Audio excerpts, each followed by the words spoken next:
கடைசி காலத்தில் anti கிரைஸ்டுடைய government பூமியில தன்னுடைய ஆளுகையை தொடங்கும். ஆளுகைன்னா அவங்களுடைய ஆட்கள் வந்து தொடங்குவாங்க. 10 பேர் முன்னாடி வந்து எல்லாத்தையும் ரெடி பண்ணுவாங்கன்னு வெளிப்படுத்தல் 17 இருக்கு. ஸோ அவங்களுடைய காரியம் தொடங்குறதுக்கான ஒரு அடையாளம் எப்படி இருக்கும் அப்படின்னு பார்த்தீங்கன்னு சொன்னால், வெள்ளை கலர் குதிரையில் இருக்கும் அப்படின்னு இருக்கு. முதல்ல இந்த குதிரைங்கிறது எதை குறிக்குது அதை நான் சொல்லிடுறேன். ஏன்னா நிறைய பேர் இந்த குதிரையை நிறைய பலவிதமாக இன்டர்பிரட் பண்ணுறாங்க. ஒவ்வொருத்தரும் ஒரு விதமாக சொல்கிறாங்க. வேதத்தை தியானிக்கிறவர்கள் விரும்புகிறவர்கள் நான் உங்களுக்கு சொல்கிறேன், வேதத்தை பொறுத்த வரைக்கும் ஆண்டவர் தியானிக்கணும் அப்படின்னு சொன்னது என்ன அப்படின்னு கேட்டிங்கன்னா, அந்த வேதத்தில் உள்ளதான காரியங்களுக்கான விளக்கம் அதே வேதத்தில் இன்னொரு பக்கத்தில் இருக்கும். உங்களுக்கும் எனக்கும் யூகிக்கிற வேலையை கர்த்தர் கொடுக்கவே இல்லை. அசியூம் பண்ணுறது, இதுவா இதுவா இருக்கலாமா அப்படி ஒன்று கர்த்தர் கொடுக்கவே இல்லை. ஒரு வசனம் இருக்கும், அதுக்கான விளக்கம் இன்னொரு இடத்துல இருக்கும். இதை தேடி கண்டுபிடிக்க வேண்டியது மட்டும்தான் நம்ம வேலை. எதுக்காக ஆண்டவர் நமக்கு அந்த வேலையை கொடுக்கலன்னா, வேத வாக்கியங்கள் தேவ ஆவியானவரால எழுதப்பட்டது. அதை யூகிக்கிறத மாம்சத்தில் யூகிக்க முடியாது. மாம்சத்தில் யூகிச்சிங்கன்னா தப்பா யூகிச்சிருவோம். இப்போ உதாரணமாக உங்களுக்கு தெரியுதா, வெள்ளை கலர் குதிரை அப்படின்னு சொன்னா ஒருத்தர் வந்து விளக்கம் கொடுத்துருக்கிறார். வெள்ளை கலர் குதிரை என்பது எதை குறிக்குதுன்னா துபாயை குறிக்கிறதுன்னு எழுதியிருக்கிறார். ஏன் துபாயை குறிக்குது அப்படின்னு கேட்டா, துபாய் ஏர்போர்ட்ல வெள்ளை கலர் குதிரை நின்றுட்டு இருந்துச்சுன்னு போட்டிருக்கிறார்.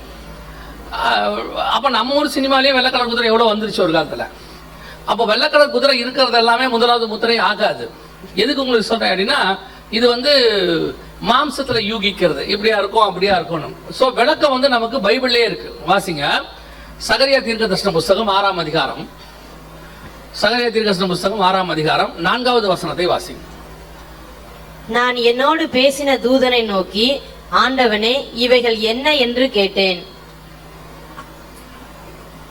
வாசிங்க தொடர்ந்து. அந்த தூதன் எனக்கு பிரதியுத்தரமாக, இவைகள் சர்வலோகத்துக்கும் ஆண்டவராய் இருக்கிறவருடைய சமூகத்தில் நின்று புறப்படுகிற வானத்தினுடைய 4 ஆவிகள் என்றார். எதை பத்தி என்ன சொல்லப்பட்டிருக்கு 6ஆம் அதிகாரத்துல? 1 முதல் 3 வசனங்களை வாசிச்சு பாருங்க. அங்கே வந்து 4 குதிரைகளை பத்தி அங்க வசனம் சொல்லியிருக்கும். அதுலயும் இந்த 4 இருக்கும். ஒன்று வெள்ளை கலர் குதிரை இருக்கும், இன்னொன்று கருப்பு கலர் குதிரை இருக்கும், இன்னொன்னு புள்ளி புள்ளியான குதிரைகள் இருக்கும், இன்னொன்னு வந்து சிவப்பு கலர் குதிரை இருக்கும். 4 அங்க இருக்கும். 6ஆம் அதிகாரம் சகரியாவின் புஸ்தகம் 1 முதல் 3 வசனத்துல. இது 4 என்ன என்று நான் ஆண்டவரிடத்துல கேட்டேன். அதுக்கு பதில் என்ன சொல்லுது? 5ஆம் வசனம். அந்த தூதன் எனக்கு பிரதியுத்தரமாக, இவைகள் சர்வலோகத்துக்கும் ஆண்டவராய் இருக்கிறவருடைய சமூகத்தில் நின்று புறப்படுகிற வானத்தினுடைய 4 ஆவிகள் என்றார். வசனம் தெளிவா இருக்கு. அவ்வளவுதான், முடிஞ்சிருச்சு. 4 குதிரை எதை குறிக்கிறது? 4 ஆவிகளை குறிக்கிறது. தேவன் வந்து இந்த பூமியில தன்னுடைய வேலைகளை செய்வதற்கு தம்முடைய தூதர்களை காற்றுகளாகவும் தம்முடைய ஊழியர்களை அக்னி ஜுவாலையாகவும் பயன்படுத்துகிறார். அப்போ தேவன் சில ஆவிகளை வைத்திருக்கிறார். அவர் ராஜா, அவர் சொன்னா செய்யறதுக்கு ஆட்கள் இங்க என்னவா இருக்கிறாங்க? ரெடியா இருக்கிறாங்க. இப்ப நம்ம ஒரு இடத்துல இருக்கோம், நம்ம ஒரு வேலையை சொன்னா செய்யறதுக்கு 2-3 பேர் இருக்கிற மாதிரி தேவனுக்கு கொடான கொடி தூதர்கள் இருக்கிறாங்க. அவங்க அதை செய்யறாங்க. சோ அந்த 4 ஆவிகள் என்று வசனம் சொல்லுது. அப்ப நீங்க 6ஆம் அதிகாரம் வெளிப்படுத்தின விசேஷத்துக்கு வந்துருங்க பார்ப்போம். அப்ப அங்க சொல்லப்பட்டிருக்கிற குதிரை என்பது ஆவி. அது கலர், அதுல சொல்லப்பட்டிருக்கிறதான ஒரு விஷயம். அதுக்கு மேல உட்கார்ந்து இருக்கிறவரு, அதை கண்ட்ரோல் பண்றவர், அதை செய்கிறதான தூதன். அவ்வளவுதான் விஷயமே. இப்போ அந்த முதலாவது குதிரை என்பது வெள்ளை கலர் குதிரை என்பது எதை குறிக்கிறது? உங்களுக்கு எனக்கு தெரியும், வெள்ளை கலர் உலகத்தை பொறுத்த வரைக்கும் எதை குறிக்கிறது? சமாதானத்தை குறிக்கிறது. ஆன்டி கிரைஸ்டுடைய கவர்மெண்ட் பூமிக்குள்ள நுழையும் போது சமாதானமாய் நுழையும் என்று வேதம் சொல்லுது. எங்க சொல்லுது? வாசிங்க, தானியேல் புஸ்தகம் 11ஆம் அதிகாரம் 21வது வசனத்தை வாசிங்க. தானியேல் 11:21 வாசிங்க. அவன் ஸ்தானத்தில் அவமதிக்கப்பட்டவன் ஒருவன் எழும்புவான், இவனுக்கு ராஜ்யபாரத்தின் மேன்மையை கொடாதிருப்பார்கள். ஆனாலும் இவன் சமாதானமாய் நுழைந்து இச்சகம் பேசி ராஜ்யத்தை கட்டி கொள்ளுவான். அந்த ராஜ்யத்தை கட்டி கொள்ளுவாங்கிறதுக்கு அடையாளமா தான் அவனுக்கு ஒரு கிரீடம் கொடுக்கப்பட்டதுன்னு இருக்கும். 6:2 ராஜ்யத்தை கட்டி கொள்ளுவான் அப்படிங்கிறதுக்கு தான் அடையாளமா கிரீடம் கொடுக்கப்பட்டது அப்படின்னு. சோ ஆன்டி கிரைஸ்டுடைய கவர்மெண்ட் என்று சொல்லக்கூடிய சாம்ராஜ்யம், கடைசி சாம்ராஜ்யம் பூமிக்குள்ள எப்படி நுழையும்னா சமாதானமாய் நுழையும்.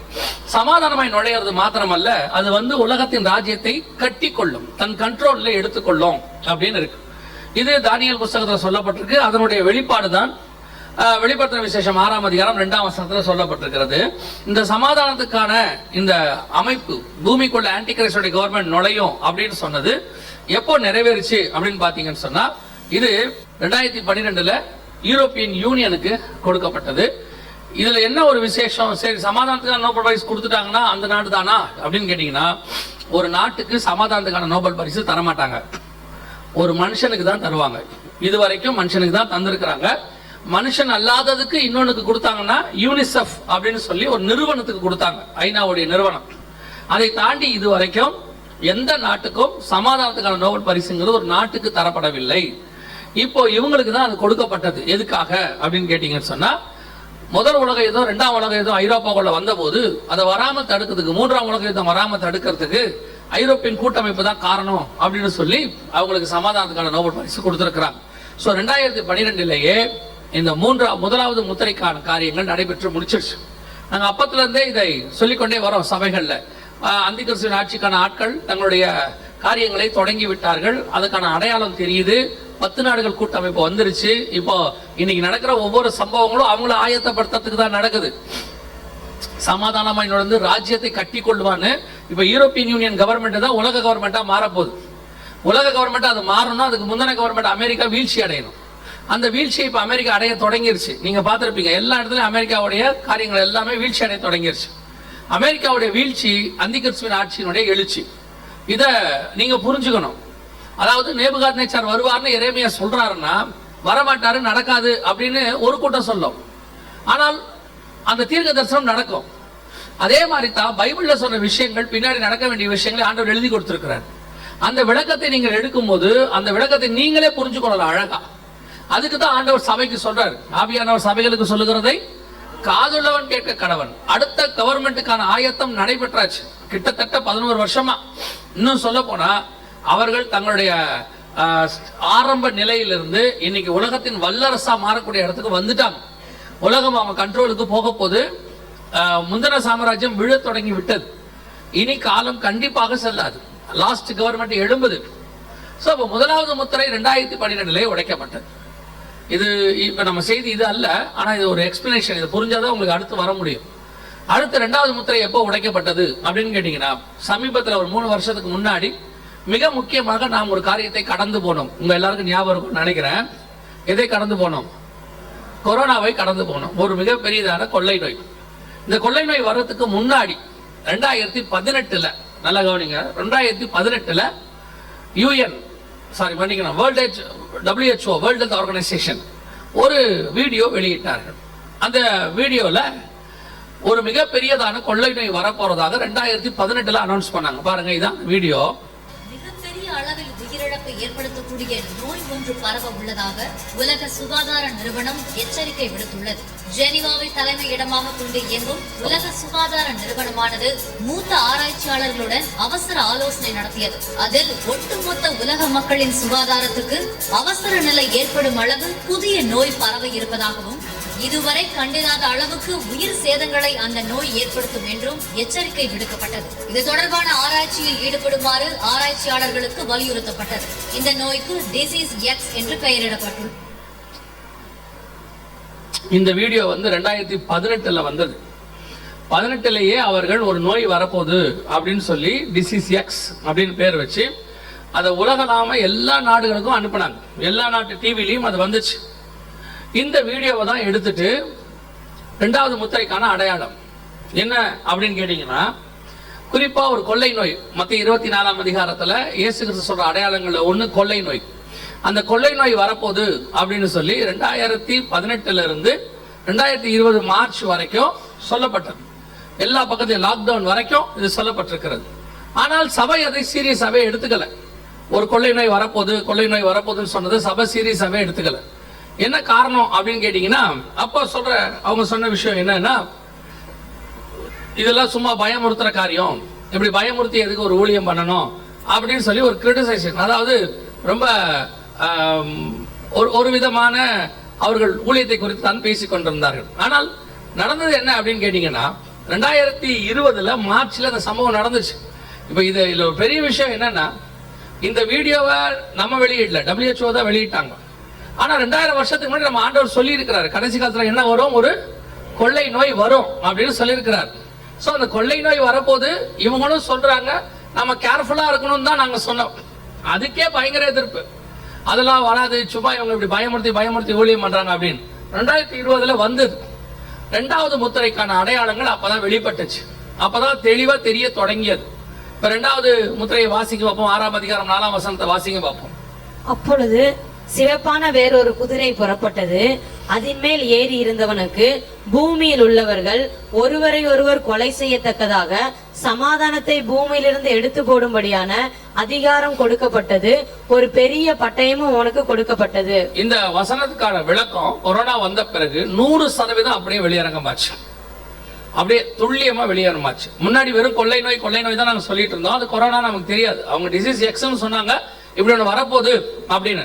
நமக்கும் அது 2வது முத்திரை தான் அப்படின்னு நமக்கு தெரியாது. ஏன்னா கொள்ளை நோய் மட்டும்தான் சொல்லிட்டு இருந்தோம். ஆனா அது வந்த பிறகுதான் அது கொள்ளை நோய்க்கான செகண்ட் சீலுக்கான அடையாளம் நமக்கு தெளிவா தெரிய தொடங்கியது. அந்த 2வது முத்திரையில மிக முக்கியமாக ஒரு காரியம் சொல்லப்படுது. அதன் மேல் ஏறி இருந்தவனுக்கு ஒரு பெரிய பட்டயம் கொடுக்கப்பட்டது அப்படின்னு. இந்த பெரிய பட்டயம் என்பது எதை குறிக்கிறது? அதான் ரொம்ப முக்கியம். பைபிள்ல 2 வகையான பட்டயம் உண்டு. ஒன்னு மனுஷனுடைய பட்டயம், இன்னொன்னு கர்த்தருடைய பட்டயம். மனுஷனுடைய பட்டயம் என்பது யுத்தத்தை குறிக்கிறது. அது போர் யுத்தம் நம்ம சொல்றோம் இல்லையா? நேபுகாத்நேச்சாரின் பட்டயம் உண்மையில் வரும், சிரியரின் தண்டு உண்மையில் வரும். அப்படிலாம் என்ன அர்த்தம்னா வார் வரப்போகுது அப்படின்னு அர்த்தம். அப்போ இந்த பெரிய பட்டயம் என்பது எதை குறிக்கிறது அப்படின்னு கேட்டீங்கன்னு சொன்னா, மனுஷன் கையில் இருக்கிற பட்டயம் என்பது ஒரு யுத்தத்தை குறிக்கிறது.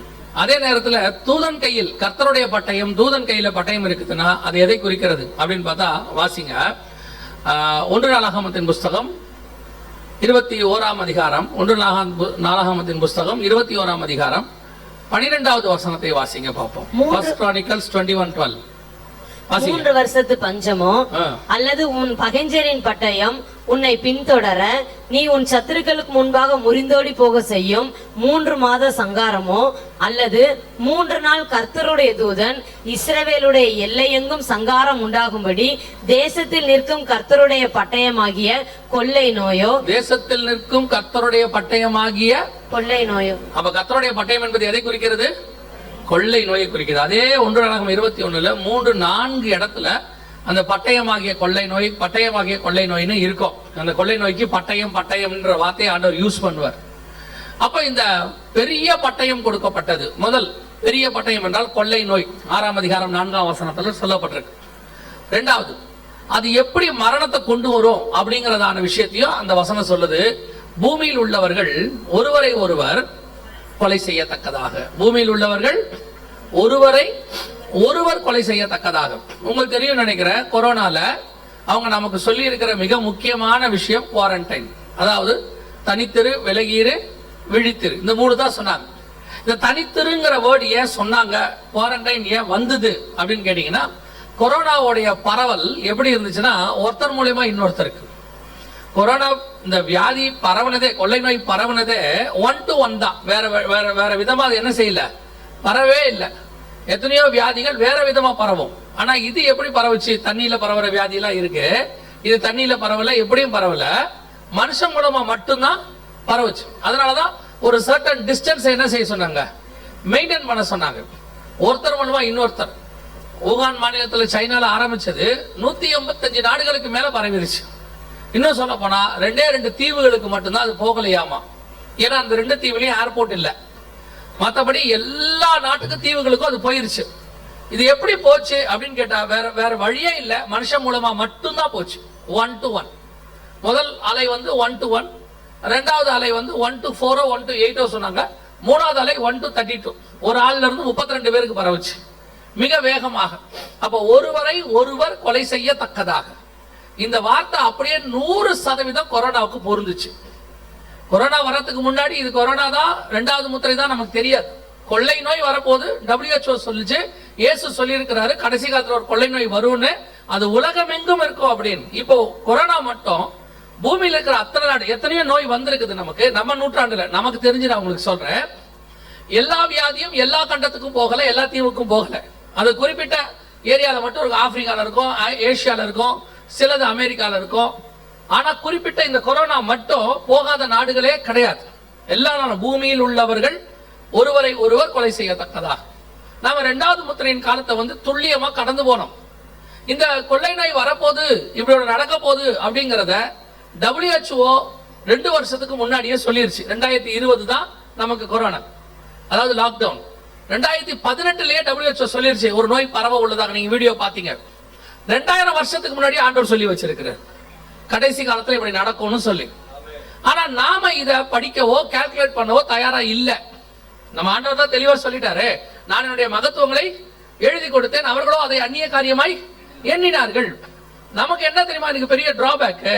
நமக்கு இந்த வாட்ஸ்அப் படிக்கிற இன்ட்ரெஸ்ட், ஃபேஸ்புக் படிக்கிற இன்ட்ரெஸ்ட் எதுவுமே பைபிள் படிக்கிற இன்ட்ரெஸ்ட் இல்ல. வாட்ஸ்அப்பா இருக்கட்டும், ஃபேஸ்புக்கா இருக்கட்டும், வரப்போதுன்னு யூகிச்சு சொல்லும், அதுல நிறைய பொய் இருக்கும், நிறைய விஷயங்கள் நடக்காது. ஆனா எழுதப்பட்ட விஷயங்களில் ஒன்று கூட தவறாம நடக்குதுன்னா அது பரிசுத்த வேதாகமம் மட்டும்தான். எல்லாத்தையும் எழுதி கொடுக்கிறாரு, ஆனா சபைக்கு அனௌன்ஸ் பண்றாரு. சபை என்ன பண்ணுது? நாம என்ன செய்யறோம் சொல்லுங்க? நாம அதை எப்படி எடுத்துக்கிறோம்? சீரியஸா எடுத்துக்கிட்டோமா? கொரோனா வரதுக்கு முன்னாடி அதுக்கு மருந்து தயாரிக்கணும்னு WHO என்ன செய்யுது? ஆயத்தமாகுது, அனௌன்ஸ் பண்ணுது. கொரோனா ஏன் வந்துச்சு, எப்படி வந்துச்சு, யாரால வந்துச்சு, அந்த இடத்துக்கு நம்ம போக வேண்டாம். நான் என்ன சொல்றேன், வரதுன்னு அவங்க முன்னாடியே சொல்றாங்க, மருந்து தயாரிங்கன்னு சொல்லி எல்லாருக்கும் சொல்றாங்க. அப்ப சபைக்கு நம்ம முன்னாடியே சொல்றோம். சபை என்ன ஆயத்தமாச்சு? நீங்க பைபிள் ஃபுல்லா பாருங்க, இயேசு திருப்பி திருப்பி சொல்வாரு, நான் இதை உங்களுக்கு முன்பே சொல்லவில்லையா, நான் ஏற்கனவே அறிவிக்கவில்லையா, நான் சொன்னபடியே நடக்கிறதுல.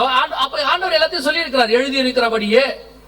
அப்ப சபைக்கு சொல்லும் போது சபை எந்த அளவுக்கு சீரியஸ் ஆகுது, எப்படி எடுத்துக்குது? சபையை பொறுத்த வரைக்கும் கொரோனாவுக்கு அப்புறம் கொஞ்சம் பரவாயில்ல. கொரோனாவுக்கு முன்னாடி இது வந்ததுக்கு ரீசனே உலகம் கெட்டு போச்சு அதெல்லாம் கிடையாது. உலகம் ஆதாம் காலத்திலே கெட்டு போச்சு, நோவா காலத்துல சீர்கேடும் கொடுமையினால் நிறைந்திருந்தது.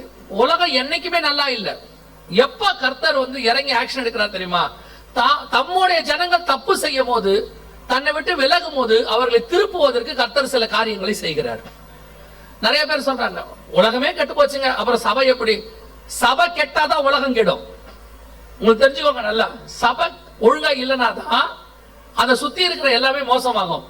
ஒரே ஒரு ஏரியா மோசமா இருந்து அதுக்கு நடுவுல ஒரு சபை கரெக்டா இருந்தா போதும், அந்த ஏரியா முழுக்க ரட்சிப்புகளை நடத்துவதற்கு கர்த்தர் வல்லமை உள்ள தேவனாய் இருக்கிறார். அதுதான் உண்மை. கர்த்தர் எதுக்கு சபையை உண்டாக்குற ஒரு இடத்துல? சில ஊழியக்காரங்களா சொல்லுவாங்க, ஆண்டவர் என்ன இங்க அனுப்பி விட்டாரு, நான் வரும்போது இங்க ஒரு விசுவாசி கூட இல்ல, இடம் ரொம்ப மோசம், இங்க இருக்கவே முடியாது, ஏன் தான் என்ன அனுப்புனாரோ? பரலோகத்துக்கு நல்லா தெரியும், நல்லா தெரியும் அந்த இடத்துல நீதிமான்கள் இல்ல, அந்த இடம் மோசமான இடம் அப்படின்னு பரலோகம் தெரியும். தெரிஞ்சுதான் அனுப்பி வச்சுச்சு. ஏன் அனுப்பிச்சு தெரியுமா? இந்த ஒரு ஆள் அங்க போய் 10 நீதிமான உருவாக்கிட்டானா அந்த இடத்தை அழியாதபடிக்கு பரலோகம் பாதுகாத்துக் கொள்ளும். அப்ப சபையினுடைய நோக்கம் என்ன?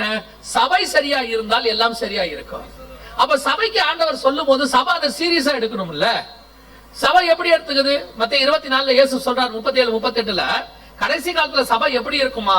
வெள்ளம் வந்து வாரிக்கொண்டு போகும் அளவும் அவர்கள் புசித்தும் குடித்தும் பெண் கொண்டும் பெண் கொடுத்தும், புசித்தும் குடித்தும் பெண் கொண்டும் பெண் எடுத்தும் வெள்ளம் வந்து வாரிக்கொண்டு போகும் அளவும் உணராதிருந்தார்கள். இதான் சபையினுடைய இன்னைக்கு நிலைமை. அப்படியே மனுஷகுமாரன் வரும்போது நடக்கும். நோவாவின் காலத்தில் எப்படி நடந்ததோ அப்படியே மனுஷகுமாரன் வரும் காலத்தில் நடக்கும். இயேசு வரும்போது இருக்கும். எப்படி இருக்கும் பூமி? எப்படி இருக்கும் சபை? உணராது இருக்கிற அனுபவம். இப்பவும் சபையில உணர்வு கிடையாது. கொரோனாவுக்கு முன்னாடி இந்த விஷயத்த வாரம் சொல்லிக்கிட்டே இருப்போம். ஒவ்வொரு சபையில ஏதோ ஒரு சபையில சொல்லிக்கிட்டே இருப்போம். கேட்கும் போது இன்ஃபர்மேட்டிவா கேட்பாங்க இல்லையா?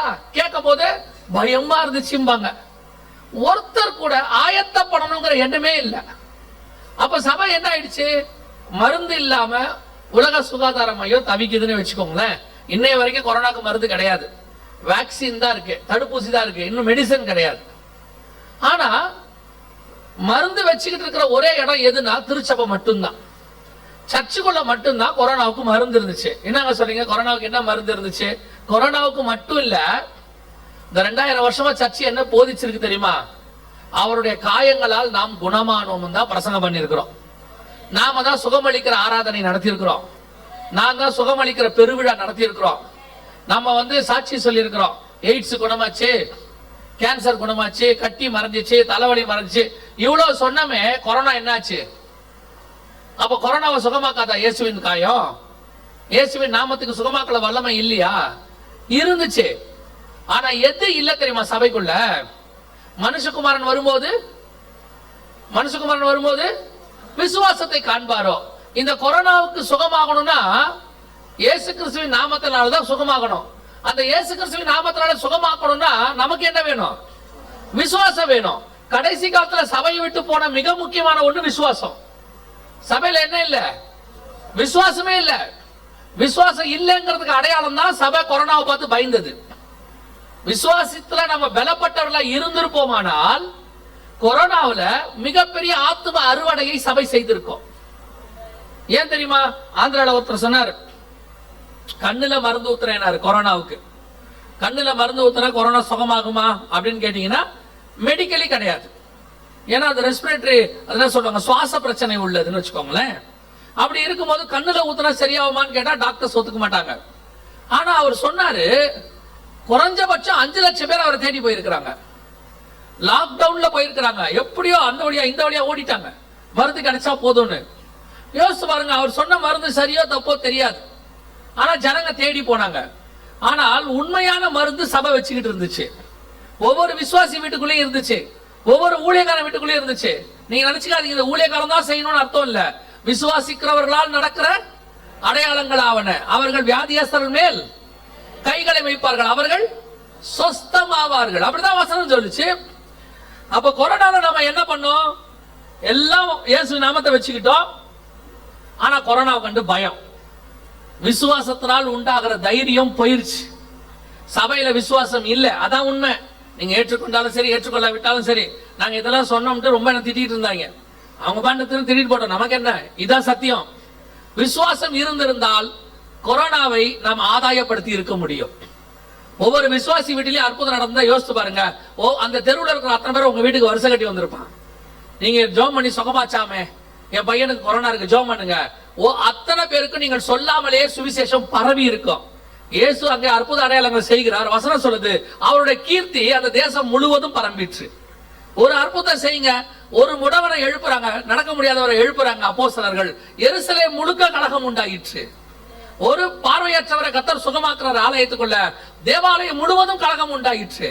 ஒரு ஆள் உங்க ஏரியால அற்புதம் நடந்திருந்தா அந்த ஏரியா முழுக்க இயேசுவின் நாமம் தானாய் பரவி இருக்கும். we are failures, அதுதான் உண்மை. சபை என்ன ஆச்சுன்னா, சபைனா சச்சாப் கார்ட சொல்றேன், ஏஜியை சொல்றேன், ஏசியை சொல்றேன் இல்ல, நம்மள சொல்றேன். நாம தான் சச்சு, இதுதான் உண்மை. ஆண்டவர் போனா இதை விட இன்னும் கேட்பாரு உங்களை. என்ன நடந்துச்சு கொரோனாவுல? முன்னாடியே ஆண்டவர் சொல்லி இருக்கிறார், ஆயத்தப்பட்டிருந்தா சபை மட்டும் ரெடியா இருந்தா விசுவாசத்துல எத்தனை லட்சம் பேர் செத்து போனா அத்தனை லட்சம் பேரும் சபைக்கு வந்தவனாய் மாறி இருப்பார். we missed the chance. 2வது முத்திரை கடந்து போகும்போது எங்க மேலதான் கோபப்பட்டான் சொன்னோன்னு சொல்லிட்டு. ஆனால் எத்தனையோ ஊழியர்கள் சுகமாக்கி இருக்கிறார்கள். இதுக்கு நடுவுல எத்தனையோ இடத்துல அற்புதம் நடந்திருக்குது. கொரோனால கொண்டு போயிட்டு ஹாஸ்பிட்டல்ல வச்சுட்டு பழைக்க மாட்டாரு, சேச்சுரேஷன் லெவல் வந்து 50க்கு கீழே போயிடுச்சுன்னா சொல்லிட்டாங்க. அதுக்கு நடுவுல இருந்து கர்த்தர் காப்பாத்தி கொண்டு வந்து உட்கார வச்சிருக்கிறாரு. டாக்டர்ஸ் கைவிட்ட எத்தனையோ பேரை கர்த்தர் காப்பாத்தி இருக்கிறாரு. ஆக்சிஜன் கிடைக்காமல் போன எத்தனையோ பேரை கர்த்தர் காப்பாத்தி இருக்கிறாரு. ஆம்புலன்ஸ்ல கொரோனான்னு சொல்லி கொண்டு போய் இறக்குறாங்க, இங்க செக் பண்ணா பாசிட்டிவ். போற வழியில போன் பண்ணி பாஸ்டர் கிட்ட சொல்றாங்க, பாஸ்டர் எனக்கு ஜெபம் பண்ணுங்கன்னு. அவர் ஜெபம் பண்றாரு, இறங்கும் போது அங்க போய் ஹாஸ்பிட்டல் செக் பண்ண நெகட்டிவ், திருப்பி வீட்டுக்கு அனுப்பிச்சு விட்டாங்க. தேவனால் கூடாத காரியம் ஒன்றுமில்லை. இன்னும் இயேசுவின் நாமத்திற்கு வல்லமை இருக்கிறது. இன்னும் கர்த்தர் ஜீவனோடு கூட இருக்கிறார். இன்னும் சபை மூலமாக கர்த்தர் அற்புதங்களை செய்ய வல்லமை உள்ளவராய் இருக்கிறார். நீ விசுவாசித்தால் தேவனுடைய மகிமையை காண்பாய். சபை விசுவாசி என்பது என்ன? ஏதோ வரோம் போறோம் ஞாயிற்றுக்கிழமை ஆராதனைக்கு. This is not an religious site. தெரிஞ்சு கொள்ளுங்க, இது ஏதோ மத ரீதியான இடம் இல்லை. மத்தவங்க அவங்கவுங்க மத இடங்களுக்கு போற மாதிரி இது மத ரீதியான இடம் இல்ல. இது ஆவிக்குரிய வாழ்க்கையை சொல்லி கொடுக்கிற இடம், உங்களை உருவாக்குற இடம். கீழே உட்கார்ந்துருக்கிற நீங்க தான் வருக தாமதிச்சா அடுத்த ஜெனரேஷன்ல ஊழியக்காரனா மாறணும். நீங்க பிராக்டிஸே ஆக மாட்டேங்கிறீங்க, நீங்க அப்படியே உட்கார்ந்துருக்கீங்க. இதுல உங்களுக்கு ஒரு பெருமை வேற இருக்குது. என்ன பெருமை? நாங்கள்லாம் சர்ச்ச ஆரம்பிச்ச காலத்துல இருந்து சர்ச்சில் இருக்கோம். எதுக்கு இருக்கிய? 25 சேரை உடைச்சிருக்கிய, வேற ஒரு பிரயோஜனம் இல்ல. கேட்டு பாருங்க, அதுல ஒரு பெருமை. இதுல இன்னும் சில ஆட்கள் இருக்காங்க, இவங்க ஹை லெவல் விஐபிஸ். கேட்டா அவங்க ஒரு பதில் சொல்லுவாங்க, சூப்பரா சொல்லுவாங்க. நான் சர்ச்சுக்கு வர்றதும் தெரியாது, போறதும் தெரியாது, நான் உண்டு என் வேலை உண்டுன்னு இருப்பேன். இதை நீங்க வந்து உங்க வீட்டுல சொல்லி பாருங்க. நான் வீட்டுக்கு வர்றது என் மனைவிக்கு தெரியவே தெரியாது. அவங்க தூங்கின பிறகு வருவேன், அவன் முழிக்கிறதுக்கு முன்னாடி போயிருவேன். அடுத்த கேள்வி கேட்பாங்க மனைவி, நீ எதுக்கு வர்ற? அங்கேயே அந்த கேள்வி கேட்டா சபையில ஆண்டவர் அந்த கேள்வி கேட்க மாட்டாரு. உங்களால தேவனுக்கு என்ன பிரயோஜனம்? தசமாம் காணிக்க கொடுக்கணும் மட்டும் சொல்லிடாதீங்க. அது கர்த்தர் கொடுத்ததுல திருப்பி கொடுத்துட்டு இருக்கிறீங்க. நீங்க ஆண்டவருக்கு என்ன செய்றீங்க? ஏதாவது ஒரு ஊழியம் செஞ்சிருக்கீங்களா? ஏதாவது உங்க வீட்டுல ஒரு வீட்டு கூட்டம் நடத்துதா? உங்க மூலியமா கர்த்தருக்கு ஏதாவது பிரயோஜனம் இருக்குதா? இதுல வேற 10 வருஷம் ஆனாலும் 20 வருஷம் ஆனாலும் ஆண்டவர்கிட்ட கம்ப்ளைண்ட் பண்ணிக்கிட்டே இருக்கிறது. என் வாழ்க்கையில் இப்படி பிரச்சனை போயிட்டு, கர்த்தருக்கு கண்ணு இருக்குதா, காது இருக்குதா, மூக்கு இருக்குதா, கை இருக்குதா, அவருக்கு எல்லாம் இருக்குது, உனக்கு விசுவாசம் இருக்குதா? இப்படியே தான் வாழ்நாளெல்லாம் இப்படி உட்கார்ந்து இருக்கிறது. நான் உங்களை சொல்ல, நீங்க எல்லாம் தங்கம். நான் பேசுறது எல்லாமே கோயம்புத்தூருக்கு வெளியே. சபை என்பது என்ன? அடுத்த ஜெனரேஷனை உருவாக்குற இடம். 9 வரங்கள் இருக்கு, அந்த வரங்களை நாடுங்கன்னு பவுல் சொல்றாரு. ஆண்டவர்கிட்ட கேட்டு வாங்க வேண்டாமா? உங்க ஏரியால எத்தனை வியாதியஸ்தர் இருக்கிறாங்க? என்னைக்காவது அவங்கள பார்த்தா உங்களுக்கு மனதுல பாரம் வந்திருக்குதா? நீங்க கடந்து போகும்போது எத்தனை டாஸ்மாக் இருக்குது பார்க்கும்போது உங்களுக்கு என்னைக்காவது பாரம் வந்திருக்குதா? சர்ச்சை விட கூட்டம் அங்க அதிகமா இருக்குது. சர்ச்சு திறந்து வச்சாலே லேட்டா போறானே, டாஸ்மாக் திறக்கிறதுக்கு முன்னாடி போறானே. என்னைக்காவது உங்களுக்கு அந்த பாரம் இருக்குதா? ஒரு குடும்பத்தார் இருக்கிறாங்க, அவங்களை கிராஸ் பண்ணி ஒரு ஆம்புலன்ஸ் போச்சுன்னா அந்த குடும்பத்தில் இருக்கிற அத்தனை பேர் நின்று ஜெபம் பண்ணுவாங்க. அவங்க நின்று ஜெபம் பண்ணுவாங்க. சொல்லுவாங்க, யார் என்னன்றது முக்கியம் இல்ல, யாரோ ஒருத்தர் உயிருக்கு போராடிட்டு இருக்கிறாங்க, யாரா இருந்தாலும் சரி அவங்களுக்காக நம்ம ஜெபம் பண்ணுவோம். அந்த மாதிரி உங்களுக்கு ஏதாவது ஒரு பாரம் இருக்குதா? ஒரு பாரம் கிடையாது. இதுல என்ன நமக்கு ஒரு பெரிய பெருமை? கரெக்டா சர்ச்சுக்கு போயிடுவேன், வாரம் சர்ச்சுக்கு போயிடுவேன். உங்க பையன் கூட தான் வார ஸ்கூலுக்கு கரெக்டா போறான். அதுல என்ன பெருமை இருக்குது? அதுக்கு மட்டும் கரெக்டா அனுப்பிடுவீங்க அட்டெண்டன்ஸ். அதுல ஒரு பெருமை கிடையாது. நான் வருகிறது எனக்கும் பிரயோஜனமா இருக்கும், இன்னொருத்தருக்கும் பிரயோஜனமா இருக்கணும். இன்னொரு தலைமுறையை உருவாக்குற இடத்துல நீங்க வரணும். நீங்க சும்மா அப்படியே உட்கார்ந்துட்டு பரலோகத்துக்கு நல்லா தெரிஞ்சுக்கொள்ளுங்க, இந்த பூமியில இருந்து நீங்க பரலோகத்துக்கு போகும்போது ஆண்டவருக்கு எதையுமே எடுத்துட்டு போக முடியாது. ஒன்னே ஒண்ணு கொண்டு போறதுக்கு வாய்ப்பு இருக்குது. நீங்க சம்பாதிக்கிற ஆத்மாவை பரலோகத்துக்கு கொண்டு போகலாம். எவ்வளவு கொண்டு போக முடியுமோ அவ்வளவு சேருங்க. எங்களுக்கெல்லாம் யாரும் ஆண்டவருக்குள்ள வந்த புதுசுல சுவிசேஷம் சொல்லுங்கன்னா சொல்லியே கொடுக்கல. பவுல் சொல்றாரு, கிறிஸ்துவின் அன்பு என்னை நெருக்கி ஏவுகிறது. எப்ப ரட்சிக்கப்பட்டமோ, கிறிஸ்துவை பத்தின அன்பு வந்துச்சோ, தானாவே சுவிசேஷம் சொல்ற ஆசை வந்துடும். தானா வரணும். அப்படி வந்தாதான் உங்க ரட்சிப்பு பூரணம்னு அர்த்தம், கரெக்ட்னு அர்த்தம். சுவிசேஷம் சொல்ற ஆசையே இல்ல. இதுல வேற நீங்களே வேற முடிவு வேற பண்ணிடுறீங்க. உங்க அக்கா தங்கச்சிங்களுக்கு சுவிசேஷம் சொல்றது இல்ல, அண்ணன் தம்பிக்கு சொல்றதே இல்ல. ஏன்? அவங்க எல்லாம் திமிர் பிடிச்சவங்க, அவங்க எல்லாம் சொன்னா கேட்க மாட்டாங்க, அவங்க எல்லாம் ஆர்த்தடாக்ஸ், நம்ம நீதிமான். அதனாலதான் ஆண்டவர் நமக்கு சொன்னார். அப்படியா? நம்ம எல்லாம் பயங்கரமான பரிசுத்தவான், அதனால ஆண்டவர் நமக்கு சுவிசேஷம் சொன்னாரா? அவங்களை விட நம்ம தான் மோசமானவங்க. அதனாலதான் கர்த்தர் நமக்கு சொன்னாரு. நம்ம சுவிசேஷம் சொல்லாம இருந்து ரட்சிக்கப்படாம இருந்தா ஊரை கெடுத்துருவோம் தான் கர்த்தர் நம்மளை மாத்தி கொண்டு உள்ள கொண்டாட்டார். அவங்களை காப்பாத்துறதுக்கு கர்த்தர் நம்மளை ரட்சித்திருக்கிறார்.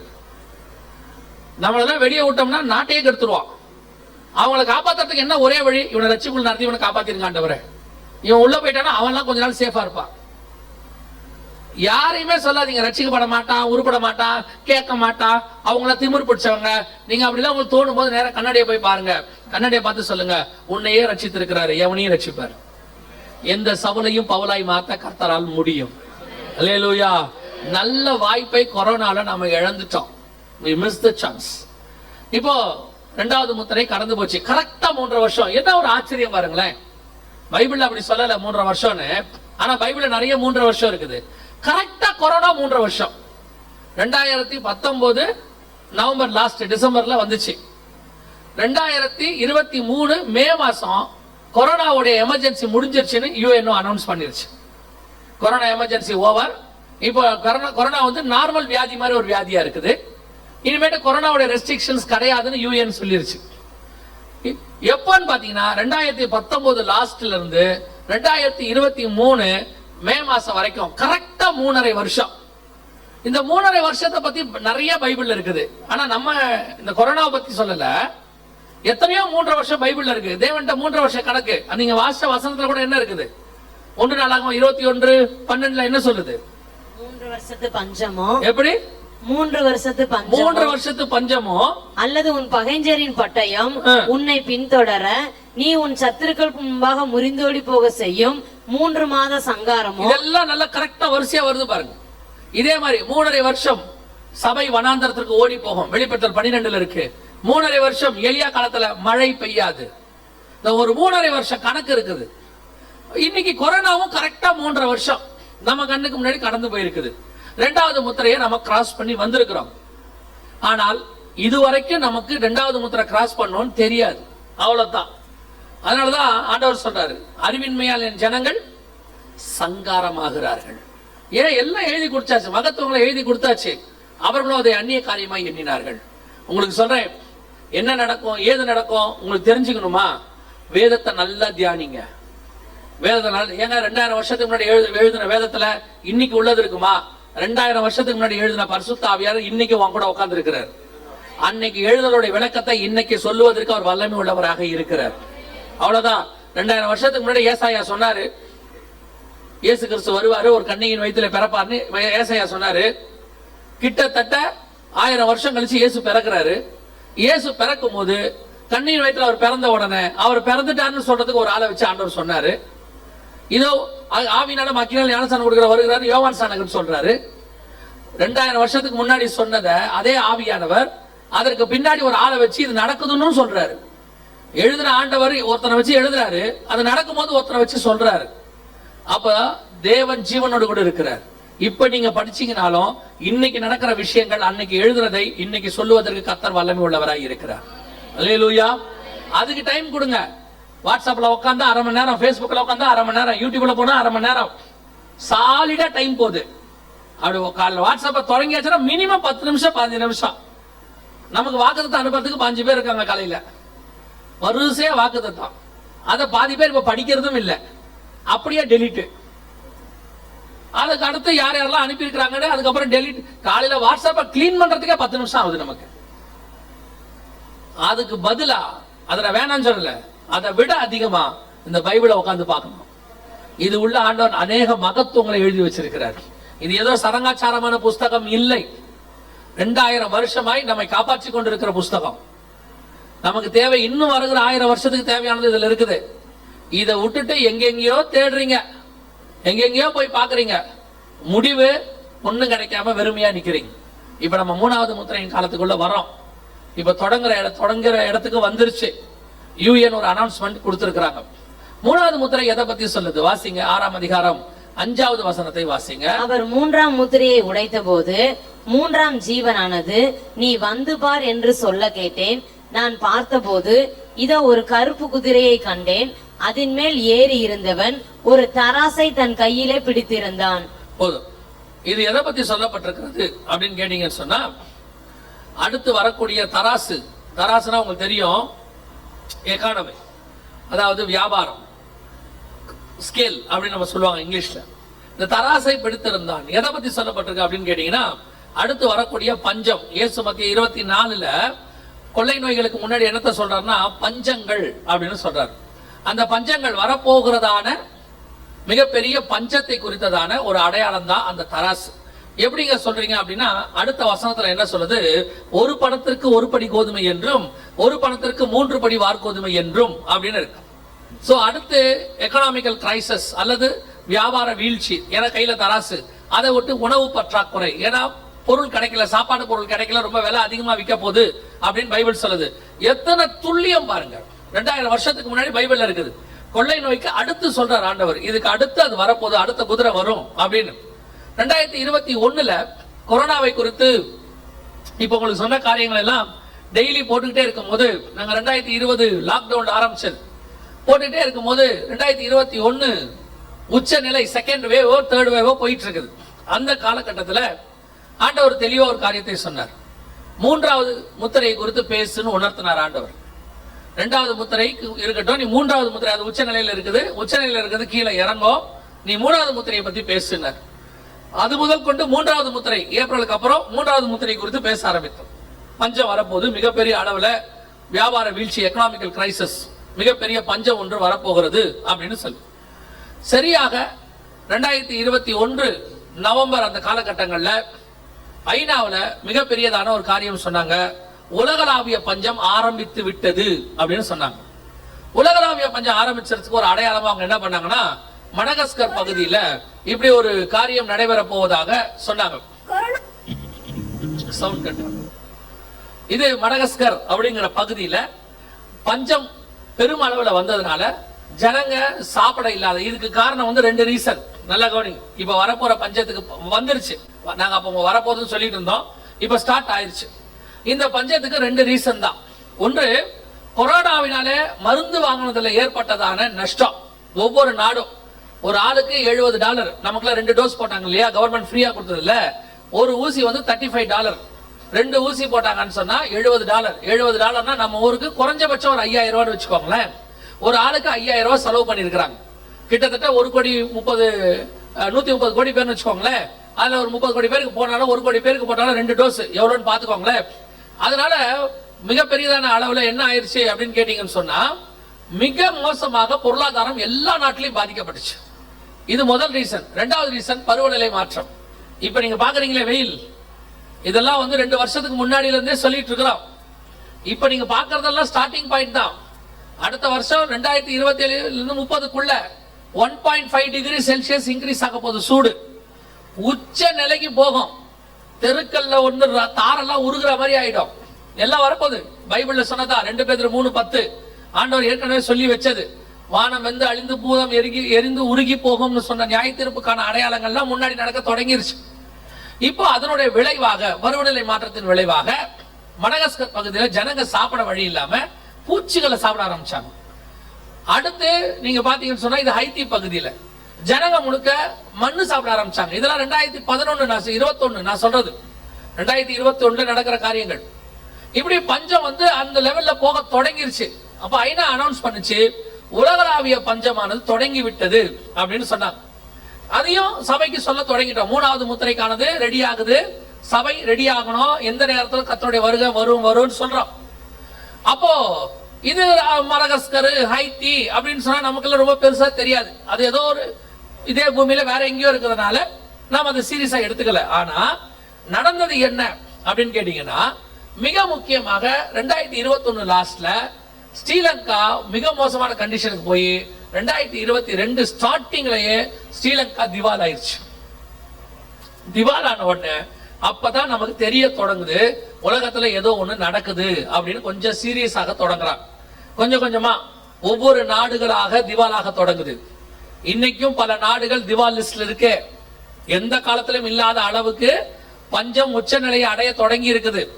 ஸ்ரீலங்காக்கு அடுத்து பாகிஸ்தான் வந்து அந்த 2022 ஸ்டார்டிங்ல இருந்து 14 மணி நேரம் கரண்ட் கட்டு.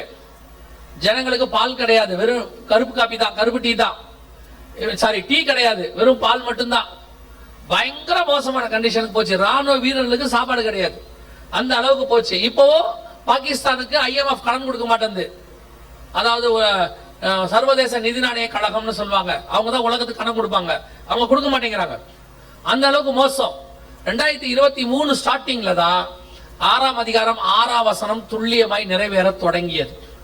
6ஆம் அதிகாரம் 6ஆம் வசனம் வாசிங்க பாப்போம். அப்பொழுது ஒரு பணத்துக்கு 1 படி கோதுமை என்றும், ஒரு பணத்துக்கு 3 படி வார்கோதுமை என்றும். நல்லா கவனிங்க. ஒரு பணத்திற்கு 1 படி கோதுமை என்றும், ஒரு பணத்திற்கு 3 படி வார்கோதுமை என்றும். இது பாகிஸ்தான்ல நடந்தது. கடுமையான உணவு பஞ்சம் நிலவி வரும் நிலையில் கோதுமை மாவு வாங்க முயன்ற போது கூட்ட நெரிசலில் சிக்கி 4 பேர் உயிரிழந்த சம்பவம் அதிர்ச்சியை ஏற்படுத்தியுள்ளது. பாகிஸ்தானின் பொருளாதார நெருக்கடியால் அத்தியாவசிய பொருட்களின் விலைகள் விண்ணை தொட்டுள்ளன. குறிப்பாக பாகிஸ்தான் மக்கள் உணவின் முக்கிய அங்கமான கோதுமைக்கு கடுமையான தட்டுப்பாடு ஏற்பட்டுள்ளது. 1 கிலோ கோதுமை மாவு 1500 ரூபாய் வரை விற்கப்படுகிறது. எவ்வளவு என்ன விற்கப்படுது? பைபிள் எனக்கு சொல்லுது. எது விற்கும் சொல்லுது? கோதுமை. பைபிள் எந்த வார்த்தை பர்டிகுலரா இருக்கு பாருங்க. இந்த வசனம் எழுதப்பட்டது போன வாரமோ போன மாசமோ இல்ல. இந்த வசனம் எழுதப்பட்டது கிபி 90ல இருந்து 96க்குள்ள பத்மு தீவுல யோவானுக்கு கொடுக்கப்பட்டது. கடைசி காலத்தில் நடக்கிற அடையாளத்துல ஒண்ணு கோதுமை தட்டுப்பாடு. கோதுமைங்கிற வார்த்தை இருக்குது பாருங்க. ஒரு பணத்திற்கு 1 படி கோதுமை. ஒரு பணத்துக்கு 1 படி கோதுமைனா 1 ரூபாய்க்கு நினைச்சுக்காதீங்க. அந்த காலத்துல 1 பணங்கிறது என்ன தெரியுமா? இப்போ 5000 பேருக்கு சாப்பாடு இல்ல, 5000 புருஷர் வந்திருக்கிறாங்க மீட்டிங்க்கு. கூட எத்தனை பேர் வந்தாங்க தெரியாது, மனைவி பிள்ளைகள் எவ்வளவு பேர் வந்தாங்க தெரியாது. வந்த கணக்கு புருஷர் கணக்கு மட்டும் இருக்கு, ஆண்கள் கணக்கு மட்டும் இருக்கு. 5000 பேரு கூட மனைவி பிள்ளைகள் எல்லாம் சேர்த்து ஒரு 10,000 பேர் வந்தாங்கன்னு வச்சுக்கோங்களேன். குறைஞ்சபட்சம் நான் சொல்றேன் மீட்டிங்க்கு. இவ்வளவு பேருக்கும் சாப்பாடு வேணும்னு கேக்குறாங்க.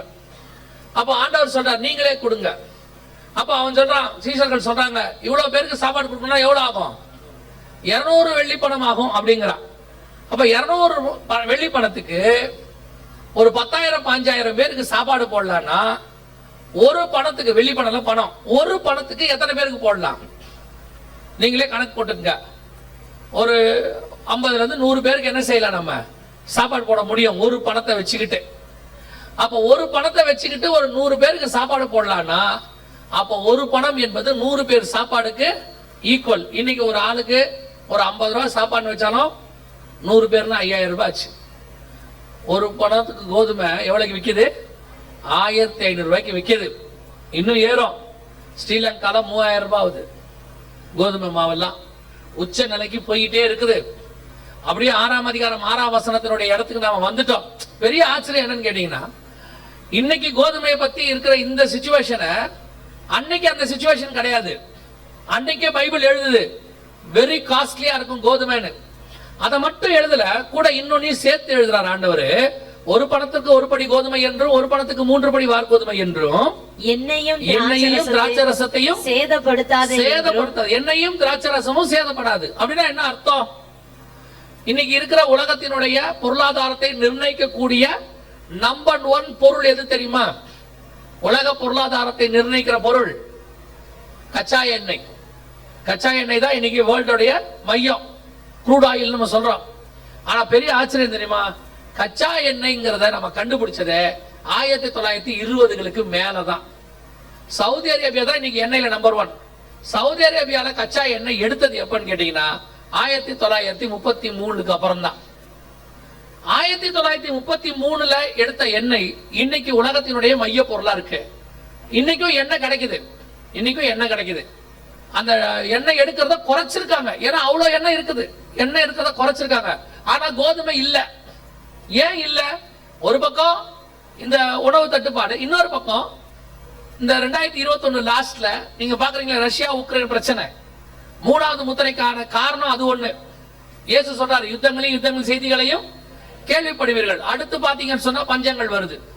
இப்ப இந்த யுத்தங்கள் பத்தி நடக்கும்போது உலகத்திலேயே நம்பர் 1 கோதுமை தயாரிக்கிற நாடு எதுனா உக்ரைன். நம்பர் 2 எதுனா ரஷ்யா.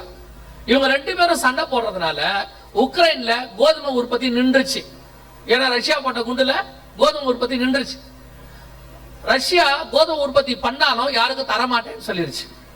அவங்க நாடுகள் தெரிஞ்சவங்களுக்கு மட்டும் தருவேன்றுச்சு. 3வது கோதுமை அதிகமா உற்பத்தி பண்ற நாடு இந்தியா. இந்தியா சொல்லிருச்சு, நாங்க தயாரிக்கிற கோதுமை எங்களுக்கே போதுமானதா இருக்கு, வேற யாருக்கும் கொடுக்க முடியாது. இந்த ஏற்றுமதி தடை செய்யப்பட்ட பொருட்கள்னு கொஞ்சம் இருக்கு. இந்தியாவில இருந்து எதுக்கும் ஏற்றுமதி பண்ணக்கூடாது. அதுல இன்னைக்கு எதுவும் இருக்குது? கோதுமை இருக்குது. 6ஆம் அதிகாரம் 6ஆம் வசனம் நம்ம கண்ணுக்கு முன்னாடி எண்ணெய் மட்டும் சேதப்படாம இருக்கு. எண்ணெயும் திராட்சை ரசமும். திராட்சை ரசம்னா இங்கிலீஷ்ல ஒயின் இருக்கும். அப்படிதானே இருக்குது. கிரேப் ஜூஸ் இல்ல, என்ன இருக்கு? ஒயின். உங்களுக்கு இதுக்கு நான் விளக்கமே கொடுக்க வேண்டாம். நம்ம நாட்டுடைய பொருளாதாரமே எதை நம்பிதான் இருக்கு? தமிழ்நாட்டுடைய பொருளாதாரமா இருக்கட்டும். நான் அப்புறம் எடுத்து பார்க்கிற பல நாடுகள் குடிமகன்களை நம்பித்தான் இருக்கிறது இல்லையா? அவங்கதான் பொருளாதாரத்தை என்ன பண்ணிட்டு இருக்காங்க? அவங்க தள்ளாட்டினா கூட பொருளாதாரம் தள்ளாடாம பாத்துக்கிறாங்க இல்லையா? இதுல வேற நம்ம என்ன செஞ்சுட்டு இருக்கோம் தெரியுமா? எப்படியாவது அவர்கள் ரட்சிக்கப்பட வேண்டும் ஜெபம் பண்ணிட்டு இருக்கோம். இப்ப எல்லாரும் ரட்சிக்கப்பட்டா என்ன ஆகும்? இப்ப யோசிக்கிறாங்க, ஆமாண்ட நம்ம தப்பா ஜெபம் பண்ணிட்டோமோ அப்படின்றீங்களா? இல்ல இல்ல, நீங்க அதோட போயிட போறீங்க. நல்லா கவனிங்க. அப்படி இல்ல நீங்க ஜெபம் பண்றது கரெக்ட். இதை எப்படி எடுக்கணும் தெரியுமா? அவர்கள் எல்லாரும் குடிப்பதே இந்த நாட்டுக்கு இவ்வளவு ஆசீர்வாதமா இருக்குமானால், அவர்கள் அத்தனை பேரும் குடிக்காமல் தேவனை ஏற்றுக்கொண்டவர்களா இருப்பார்களானால் இந்த நாடு எவ்வளவு ஆசீர்வாதமாய் மாறும்னு நீங்க பார்க்கணும். ஏன்னா பைபிள் சொல்லுது, இஸ்ரவேலின் கீழ்ப்படியாமையே நமக்கு இவ்வளவு ஆசீர்வாதத்தை கொண்டு வருமானால் அவர்கள் கீழ்ப்படிதல் இன்னும் எவ்வளவு ஆசீர்வாதத்தை கொண்டு வரும் பைபிள் சொல்லுது. இதை நீங்க அப்படித்தான் பார்க்கணும். இன்னைக்கு வைனோ ஆயிலும் தான் உலகத்தினுடைய மைய பொருள் நிர்ணயிக்குது. பஞ்சத்தினுடைய உச்சத்துக்கு நாம போய்கிட்டு இருக்கிறோம். 2021 ஆரம்பிச்சு 23 வரைக்கும் பஞ்சம் அப்படியே கொஞ்சம் கொஞ்சமா விஸ்தாரமாகி இப்ப இந்த 2023ல திடீரென்று SVB சொல்லுவாங்க, சிலிகான் வேலி பேங்க், திடீர்னு கொலாப்ஸ் ஆயிருச்சு. கொலாப்ஸ் ஆனதுனால அது டெம்பரவரி ஒரு 10 நாள் ரொம்ப கொலாப்ஸ் ஆச்சு. அதுல பாத்தீங்கன்னா அதை ஒட்டி 164 பேங்க் கொலாப்ஸ் ஆயிடுச்சு. லெபனான் எல்லாம் க்ளோஸ், எல்லாமே முடிஞ்சிச்சு கதை. பல நாடுகள் இன்னைக்கு சூடான் க்ளோஸ், துனிஷியா தண்ணி கூட இல்ல ஜனங்களுக்கு, ரேஷன்ல போய் தண்ணி வாங்கிட்டு இருக்காங்க. சூடான் நிலைமை மோசம். இன்னைக்கு பஞ்சத்துல நம்பர் 1ல அர்ஜென்டினா இருக்குது. ஒரு நாடாக பஞ்சத்துக்குள் போயிட்டே இருக்குது. பைபிள் சொன்ன 3வது முத்திரையினுடைய உச்ச நிலையை நாம் அடைய தொடங்கி இருக்கிறோம். இது இன்னைக்கு நேத்து தொடங்குச்சுன்னு நினைச்சுக்காதீங்க. 2018ல சொன்னாங்க கொள்ளை நோய் வரப்போகுதுன்னு. 2020 மார்ச்ல தான் உச்சத்துக்கு வந்துச்சு. இப்ப அதே மாதிரிதான் 2021ல ஆரம்பிச்சது. இப்ப 2023 இன்னும் இந்த ஜூன் மாசத்துல இருந்து கொஞ்சம் கொஞ்சமாக கொலாப்ஸ் ஆகிட்டே இருக்குது. இந்த அமெரிக்கா தான் வல்லரசு. அமெரிக்காவுடைய பொருளாதாரம் விழுந்துருச்சு. $32 ட்ரில்லியன் கடன்ல இருக்கிறாங்க. இப்ப திடீர்னு அமெரிக்கால பாத்தீங்கன்னா ஒரு நியூஸ் போட்டாங்க, 1ஆம் தேதியில இருந்து அமெரிக்கா கொலாப்ஸ் ஆயிருக்கணும். திடீர்னு ஒரு நியூஸ் போட்டாங்க, அமெரிக்கா தப்பியது அப்படின்னு. தப்பிக்க வாய்ப்பு இல்லையே அப்படின்ட்டு போய் நியூஸ் படிச்சோம். அதுல என்ன போட்டிருக்காங்கன்னு கேட்டீங்கன்னா, கடன் உச்ச வரம்பு இவ்வளவு வாங்கலாம்னு இருக்கு அமெரிக்காவுக்கு, அதுக்கு மேல வாங்கக்கூடாது கடன் வெளியேன்னு சொல்லி சட்டம் இருக்கு. இப்ப என்ன பண்ணிட்டாங்கன்னா, அதுக்கு மேல கடன் வாங்கலாம்னு சொல்லி சட்டத்தை திருத்தி இருக்கிறாங்க. கடன் அடையில அவங்க எதுவும் வித்தியாசமா தான் பண்ணல. இன்னும் கடன் வாங்குறதுக்கு என்ன பண்ணிருக்காங்க, சட்டத்தை லூஸ் பண்ணிருக்காங்க. அவ்வளவுதான். அப்பனா என்ன அர்த்தம்னா, இதுக்கு மேல தண்ணி வராம மூழ்காம படக பாத்துங்கன்னு சொன்னா வேற வழி இல்லைங்க, இன்னும் கொஞ்சம் தண்ணியை உள்ள விடுங்கன்னு சொல்லியிருக்காங்க. சீக்கிரத்துல அமெரிக்கா வீழ்ச்சியை பார்ப்பீர்கள். அமெரிக்க டாலருக்கு பதிலாக வேற பணம் வர தொடங்கிருச்சு. இப்பவே இந்தியால அமெரிக்க டாலரை யூஸ் பண்றது இல்ல. இந்தியா பணத்தை பல நாடுகள் யூஸ் பண்ணுது. இதுவும் நிரந்தரம் கிடையாது. யூரோங்கிற நாடு வரும், நல்லா எழுதி வச்சுக்கொள்ளுங்க. யூரோங்கிற நாடு அதோடைய பணம் டிஜிட்டல் பணமாக உலக மைய பொருளாக யூரோப் வரும். யூரோப்புடைய கரன்சி தான் வேர்ல்டு கரன்சியா மாறும். இத மாறத நீங்க பார்க்கும்போது உங்களுக்கு தெரியணும், அந்தி கிறிஸ்துவின் ஆட்சிக்கு ஃபர்ஸ்ட் ஸ்டெப் முடிஞ்சிருச்சு, எல்லாம் முடிஞ்சிருச்சு, தொடங்க போறாங்கன்னு அர்த்தம். பைபிள் என்ன சொல்லுது, அவன் வருவதற்கு முன்பதாக உங்களையும் என்னையும் மீட்க வருவேன் என்று இயேசு வாக்குத்தத்தம் பண்ணி இருக்கிறார். அல்லேலூயா. அப்படிதான் வசனம் சொல்லுது. தடை செய்கிறவன் நீக்கப்பட்டால் ஒழிய அந்த நாள் வராது. இப்ப வருகைக்கான எல்லா அடையாளங்களும் துல்லியமா நடக்குது. இப்போ மிக மோசமான கண்டிஷன்ல உலகம் போயிட்டே இருக்குது. பஞ்சம் அப்படியே அதிகரிச்சுட்டே போகுது. ஒவ்வொரு நாடாக இன்னும் விஸ்தாரமாகும். எல்லா நாட்டுக்கும் வரும்.